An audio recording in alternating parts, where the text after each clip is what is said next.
Hello everyone, this is a bit of a different game today. As I don't have much time, I'm working and stuff, I like to play games where you have 24 hours to make a move, and you can make a move a day and you can play with friends and family, and it's a good casual way to play some chess. So today I'm going to go over a game I was playing with my cousin.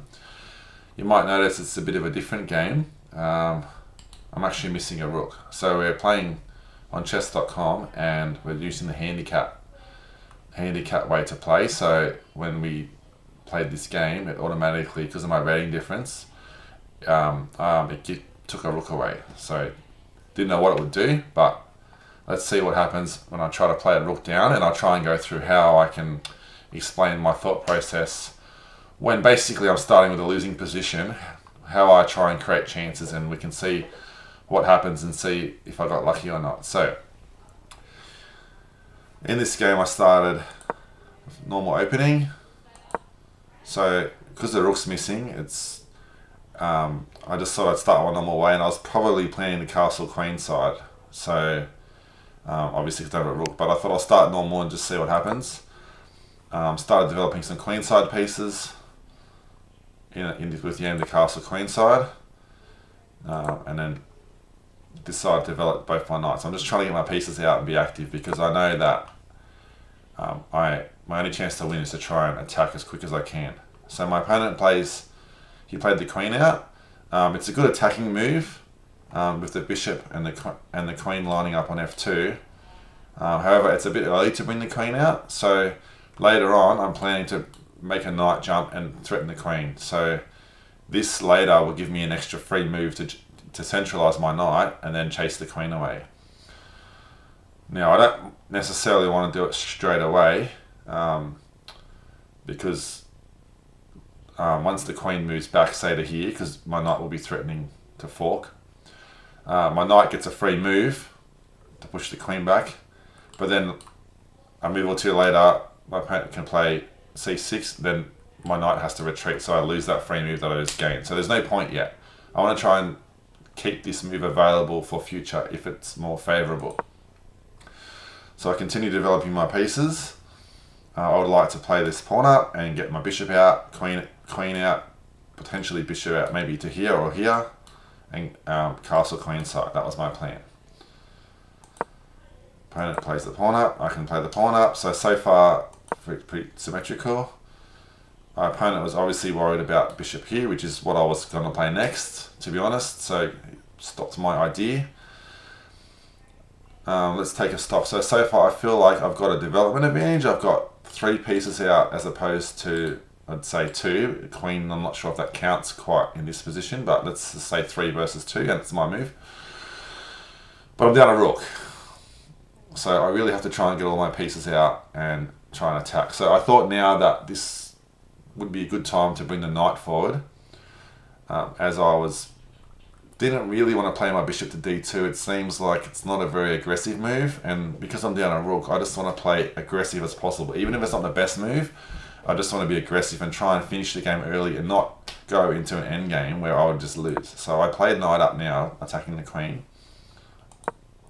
And the queen correctly, the right move was to move the queen back to stop the knight fork. Because if I get this knight fork here and I win the rook back, we're back where it's even game again. So good move. So I've managed to have 3 pieces out against 1 now. So I have a slight development advantage. So what should I do? Well, when you're ahead in development, you should probably try to open lines up and try and get an attack going. At the moment, there's nothing for me to attack. My opponent has a solid pawn structure. The bishop's very secure. And even though the knights aren't out yet, there's not much for me to attack. This bishop is aiming down this diagonal here, but without the possibility of getting a knight in to join, or the queen in, it makes it very hard for me to do anything. So I was a bit stumped at this point. I had to think about what I wanted to do, and decided that although I said I wanted to castle queen side, I decided, well, let's just play aggressive and keep attacking and try and keep my opponent on the back foot. So I played the move b4, threatening the bishop. Now I was thinking bishop would go back. My plan was to go a4, and then with the idea of trapping the bishop. So forcing a pawn move, and then once that pawn moves, I can probably take the bishop and then damage my opponent's pawn structure, And then my plan was to bring the bishop here and try and open up the center and possibly tuck the king away here. Now this sounds like a bit of a crazy plan, and my opponent played a good move which I didn't even think of. So this is why you shouldn't think too far down the road, because you might think 10 moves ahead and then the first move is different. So this is actually a really good move, playing counter-attacking my piece in the center. So when you're up material, this is your general rule, I find it's better to try and trade pieces. If you can trade the pieces off, if you could trade all the minor pieces off and a pair of rooks and the queen, you would be left with a king and a rook and pawns versus a king and pawns.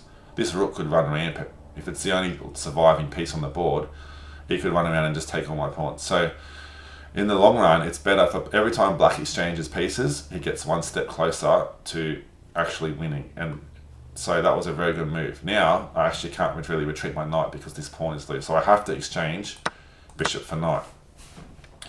So a good step. Okay, now I can take the pawn in the center. So do I take with my pawn or do I take with the bishop? It was a tough decision. There's pros and cons to both.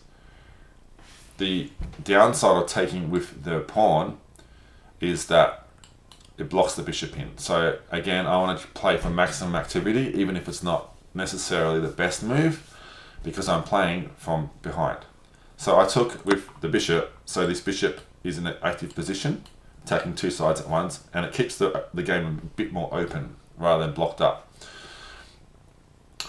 Now my opponent can't take this pawn, well he can, but I would then take the center pawn. That was my idea, and then I'd have bishop and knight pressuring on f7, queen coming up, and I have a nice attack. So that's as far as I stopped, calculated, and thought that's a good attack, considering. But my opponent, again, he played the best move as far as I'm concerned. So queen here check, and he gets the pawn back and maintains his pawn center. Now I have to move my king. I could bring the bishop out and block, but this is not a really good square for the bishop, and I wanted to keep the options open to bring the bishop to here once the queen took the pawn. And if I move bishop to d2 and then my opponent takes the pawn, and then I move bishop to e3 threatening the queen can then go back here with check, and then I either have to waste time bringing the bishop back or move the king anyway. So seeing as I'm going to have to move the king anyway, I decided move the king. It's actually safer over here than it was in the center. So I don't mind moving it to a square, and normally you'd be blocking in your rook.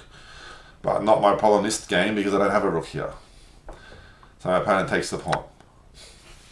It's at this stage I was actually starting to think that I might be in trouble. My opponent has managed to exchange a pair of pieces. The center is pretty blocked up, and I know that he's behind in development, but it's not too far off. You can imagine knight out, bishop, maybe bishop g4, and castling either side. And I don't have much of an attack, like my attack has been fizzling out. So I was a bit worried. So I was thinking, what can I do to stir up some trouble?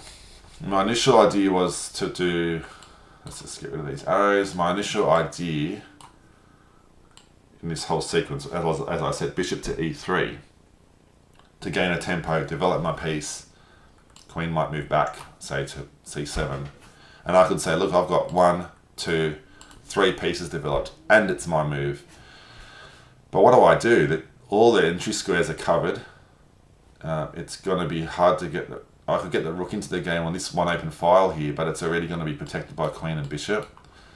So attacking that pawn isn't going to do much for me. And even if I manage to win a pawn, I'm still down a whole rook. So I need to win at least a minor piece to have a fighting chance. So my attacking prospects have come down a little bit. These two center pawns really restrict my pieces. And without having 2 pieces to attack a square, it's going to be very difficult. So I decided I need to open the position up. Don't worry about getting a tempo. Let's try and open the position up and get rid of this, break down this strong center to even have a chance of trying to stir up trouble. So I played d4. Now, it's not the most positional move because I had a nice pawn chain all defending each other, and now I'm breaking up, getting myself isolated pawns everywhere. But when you're a rook down, isolated pawns don't matter. So I've managed to centralize my knight, and now my knight has a potential good square on f5. Potentially, it could also go to b5, threatening a fork. My queen x-rays this pawn over here, so you can imagine with the right sequence of moves, with the bishop going here, for example, I could maybe at least try and win this pawn. I could potentially sacrifice the center pawn, and then if he takes it, and then somehow after a4 get my bishop here, stop castling or something. There's all these crazy ideas. From my end, not so easy to execute, but you know, you got to do what you can. So again, my opponent played a strong move, develops a knight, preparing castling. So if he just has a few more moves, he will have all these pieces out and he'll be completely winning. Now, do I want to let my opponent take? I really don't want to exchange pieces, like I said. This is probably my strongest piece, this bishop. But on the downside, I don't want to waste time moving it and then castling. So this is now a trade-off between time, as in tempo, and wasting moves, and positional considerations of having a strong piece. I had to weigh up the decision of, do I keep it and waste the tempo to keep this attack going? But once my opponent castles, that pawn is very defended. So I decided, look, it's not worth wasting a move, even though I really don't want to lose this bishop. So I decided just to strengthen it. So when my opponent, if he takes the bishop, I can take back and have a strong two center pawns, which I know doesn't help me being a rook down, but at least it gives me some chance for maybe a passed pawn. If I push this later and my opponent captures, I might have a passed pawn, which maybe will help. So that was my choice. My opponent, it's another good move, taking pieces. Like I said, when you're up material, you should exchange down if there's no immediate drawback. And in this case, there was no immediate drawback. So I've only got two pieces left, two minors and a rook. So it's getting very hard for me to look at ideas for attacking now. I've got no chance of attacking on f7. I've got, if my knight does ever move to f5, it's just going to get taken. My opponent's got an idea of bringing the knight maybe to f6, attacking my center, defending the king, and once he castles, there's not much prospect for an attack. So what do? The only advantage I would say I have in this position, from my point of view, is I have a dark squared bishop. Let's get rid of all these. A dark squared bishop, which my opponent doesn't have. He has a light squared bishop. So when you have opposite colored bishops, if I attack on the dark squares, my opponent has one less defender of the dark squares. So it's almost like I'm being a piece up. So if I'm saying I'm a rook down, but maybe I'm a bishop up, if under the right circumstances. So I've got to try and make this to my advantage. On the other side, my opponent also has a white squared bishop, which I don't have. So if he gets the attack going, he's up a piece and a rook. So I really have to try and make something happen on the dark squares to have the slimmest chance of something happening. My opponent castles. So this looks like a nice safe move. However, upon consideration, I was thinking about this for a while and I came up with a tactic that I was hoping would lead to a draw. Like, I was at this point thinking, I just hope I draw this thing. So that's the move. I played bishop takes h6. Trying to open up my opponent's king and potentially go for a check. But there's more to this move, and I'll explain what happens. So opponent went check, and I got my king. I moved my king further to the corner, which is a bit safer than being in the middle and being exposed to more checks. So I decided to tuck my king away. Now, there is back rank potential, which I had to keep aware of. But at this stage, with the two rooks tucked behind and the queen's the only thing coming to the back rank, I feel like my back rank is very secure. So I decided to move the king to the corner. So my opponent took the bishop. Okay, now I can show you the tactical idea. So my idea, rook to c1. So now I'm skewering queen and bishop. Opponent takes the pawn. And then you might say, why would I take the bishop when the rook can take it? So rook takes bishop. Now the point of the tactical idea was that if my opponent does rook takes rook, look, I'm down two rooks. But my idea was to go check, And now if the king goes to the back rank, either of the back rank squares, I can take this with check. So let's just show an example line. Say if the king goes to the corner, I can go check. And now be careful, king, if you're going to go up, which way are you going to go? If you're going to go up here, I've got a knight, this knight check could come in. I actually might have an attack. I've only got a queen and knight left, and I've got mate and might be threatened. But this queen and knight could prove tricky. For example, this checks. King comes up, looks like it's going to escape, check. Covering down this diagonal, so the king can't actually, if you look at it, it's in pretty much trouble here. And then I'm sure there is some sort of a checkmate happening. So this covers those squares, and then the king has to come down, and then we're looking at checkmate. So this actually can turn the tables really quick. Once this queen and knight get working, you can see my opponent's pieces are all on the other side of the board. So let's go back a move. So my idea was after rook takes, queen, check, my opponent would probably go here. So now I can't take the rook because it's not check. And then if I take the rook, bang, it's over. Checkmate in the back rank. So my idea was to force a perpetual check. So check here, again, king can't go to the back row because I take with check, and you saw what happens with the queen and knight, so my opponent goes there. Check, and to draw. That's what my original plan was. If my opponent tries to escape this way, I hadn't calculated it all, but I felt like, what could I do? Probably I could, I'm not sure actually, but I feel like I'd keep checking somehow. Maybe this way, yeah, check this way. And then if he goes back, it's a draw, and if he goes forward, I've got this checkmate here, that's right. So my opponent had a forced draw, and that was my plan. I was just going to do perpetual check, back and forth between these two squares. That was my last ditch effort to get out of losing a game. However, my opponent played a move which he didn't take that. He didn't take the rook. So he's connected his two rooks. He's still up a rook. So this could have potentially been a good move. However, the tactics just, for some reason, worked out in my favour. I feel like the better move, looking at this game in hindsight, would have been to bring the knight to d7 in order to either go to e5 or f6 and cover the king.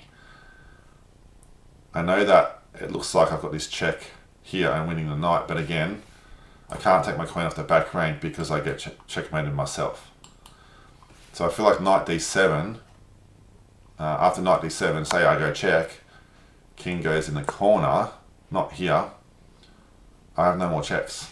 I can, take the rook, and rook takes rook, and then I have no more checks, and I'm back rank threatened, so I have to waste a move playing my pawn up, and then you've got this check and take the knight. So the only move I could do is probably bring my rook all the way back, which is like a retreating move, and in that case, my opponent could probably bring a rook to c8. Let me just get rid of all these arrows. So, if I were to bring rook back, let's just make the moves. My opponent could even just challenge the rook on the c file, forcing me to retreat.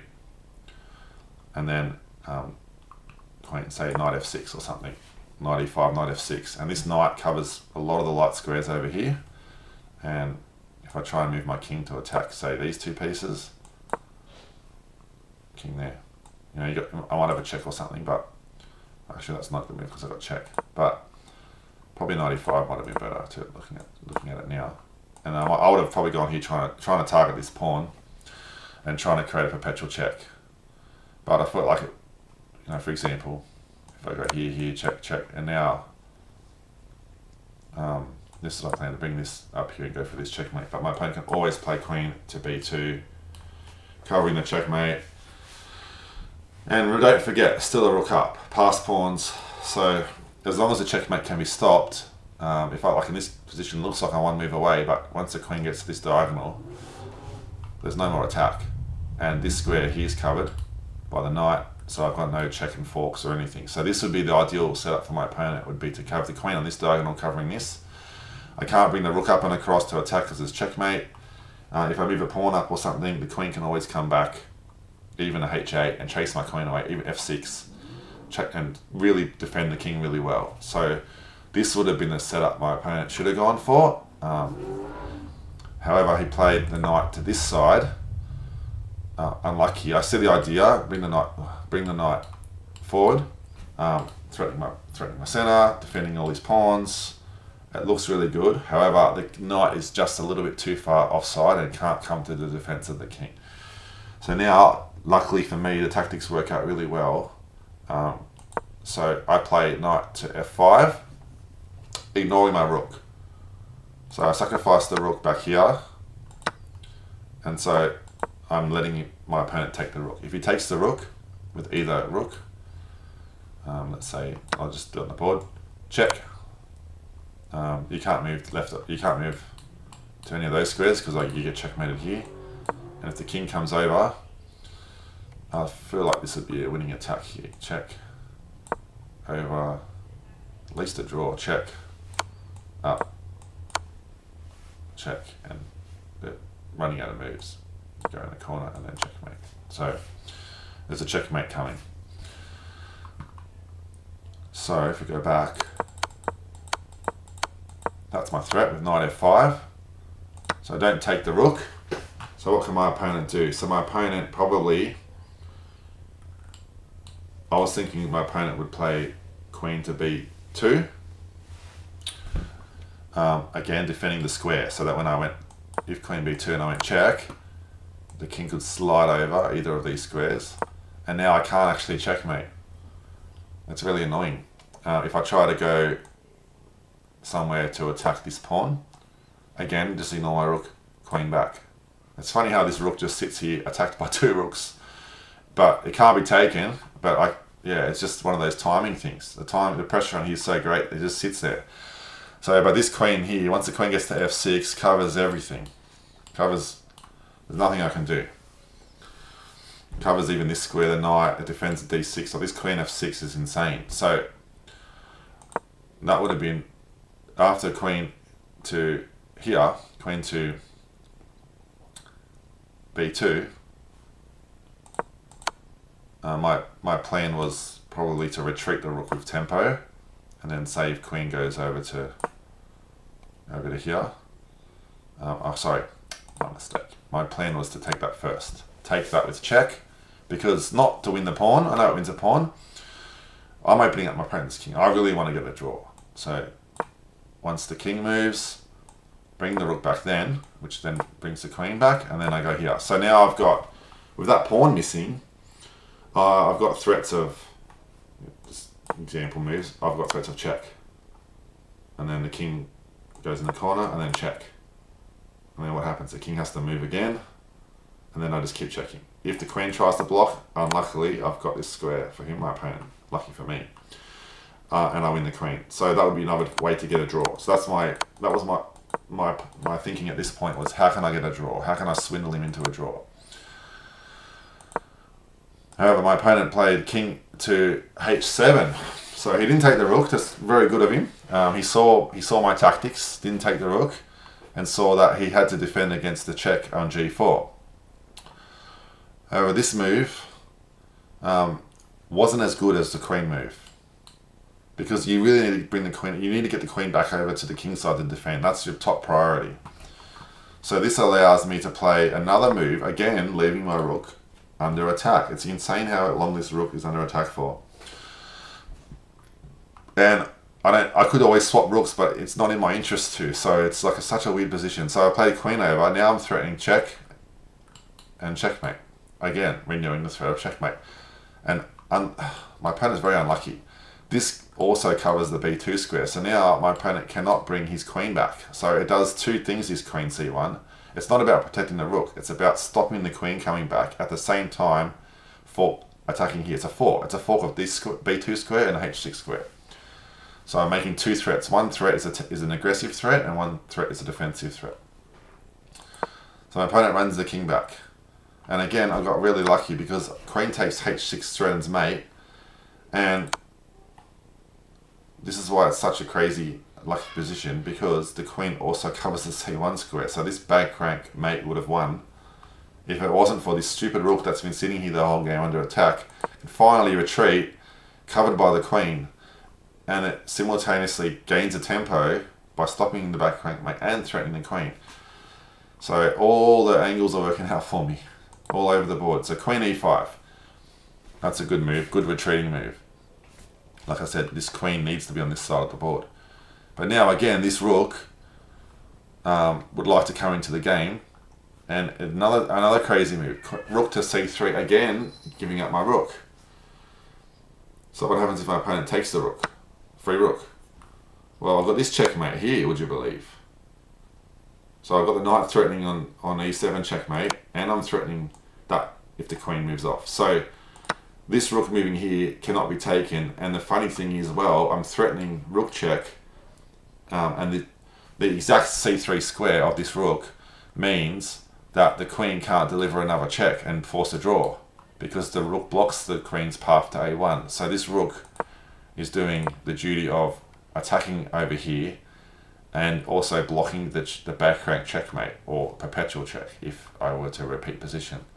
So it's crazy how one piece can do so much work. And so when you're, I guess, behind, you really want to maximize everything your pieces do. Like, they should be performing multiple tasks. Like the knight here is threatening checkmate with the queen on here. It's threatening checkmate over here. It's threatening checks over here. Like, you really got to try and have every piece doing 3-4 jobs if you can, because you don't have as many pieces. So it's not always easy to do, and I feel like in this game I got very lucky. So my opponent takes the knight because I can show you if, for example, rook c8. Now look at this check, and then you might say, well, I can take, and then I can take back, and I've got 2 rooks for queen. But unluckily, checkmate. It's knight checkmate. So I'm down 2 rooks, and I still get a checkmate. So it's just crazy that nothing can be taken. So my opponent has to do something, and he decides to just take off the knight.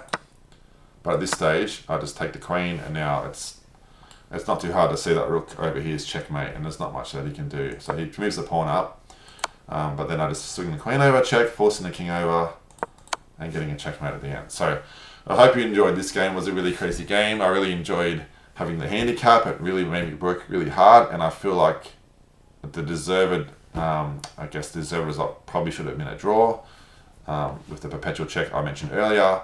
But I just got very lucky that my opponent missed that one move, queen b2, to bring the queen back and hold the draw. So yeah, looking forward to seeing you guys next time. Hope you liked it.